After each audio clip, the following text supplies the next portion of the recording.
আসসালামু আলাইকুম, শুভ সকাল। ১৪শত ঈদগাহ মাঠের সংস্কারমূলক কাজ চলিতেছে। পূর্বে আপনারা যারা বিভিন্ন ধরনের ঈদগাহ মাঠের ধর্মীয় উন্নয়নমূলক কাজে অংশগ্রহণ করেছেন, সকলকেই ধন্যবাদ জানিয়ে আজকের এই ভিডিওটির মাধ্যমে আপনাদের কৃতিত্ব ও আপনাদের বিশেষ অবদান দেখানোর চেষ্টা করছি। আপনাদের অসংখ্য ধন্যবাদ জানিয়ে আজ আরেকটি সংস্কারমূলক কাজের সংবাদ দিচ্ছি, যে কাজটি হচ্ছে ঈদগাহ মাঠে মাটি ভরাটের কাজ চলিতেছে।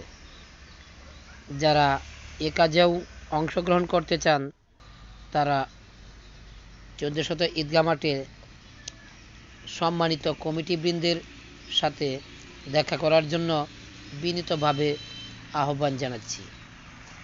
আপনাদের কিছু এগিয়ে যাওয়ামূলক কাজ এবং সংস্কারমূলক কাজের কিছু ধারাবাহিকতা দেখানোর চেষ্টা করছি।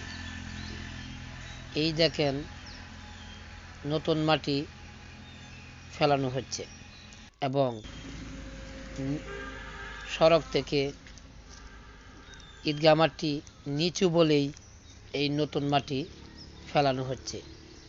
আস্তে আস্তে সকলের দোয়া ও সহযোগিতায় এবং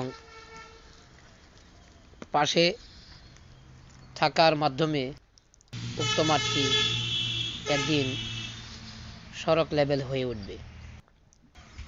ধর্মীয়মূলক এই কর্মকাণ্ডে যারা জড়িত আছেন এবং জড়িত থাকবেন এবং পূর্বে যারা জড়িত ছিলেন, তাদের সকলের প্রতি আমার আন্তরিক শুভেচ্ছা ও অভিনন্দন রইল। দেশে বিদেশে থেকে যারা আমার এই ভিডিওটি পাচ্ছেন, যারা ১৪শত ইউনিয়নের আওতাধীন আছেন, প্রত্যেকেরই স্বাগত। এই সাইটটিতে একটা উজুখানা তৈরি করার জন্য উক্ত কমিটিবৃন্দ সিদ্ধান্ত নিয়েছিলেন অনেক আগে। হয়তো মাটি ভরাটের পর উক্ত উজুখানাটিতে কাজ করবেন। এই কাজ করতে গেলে প্রচুর টাকার দরকার, তাই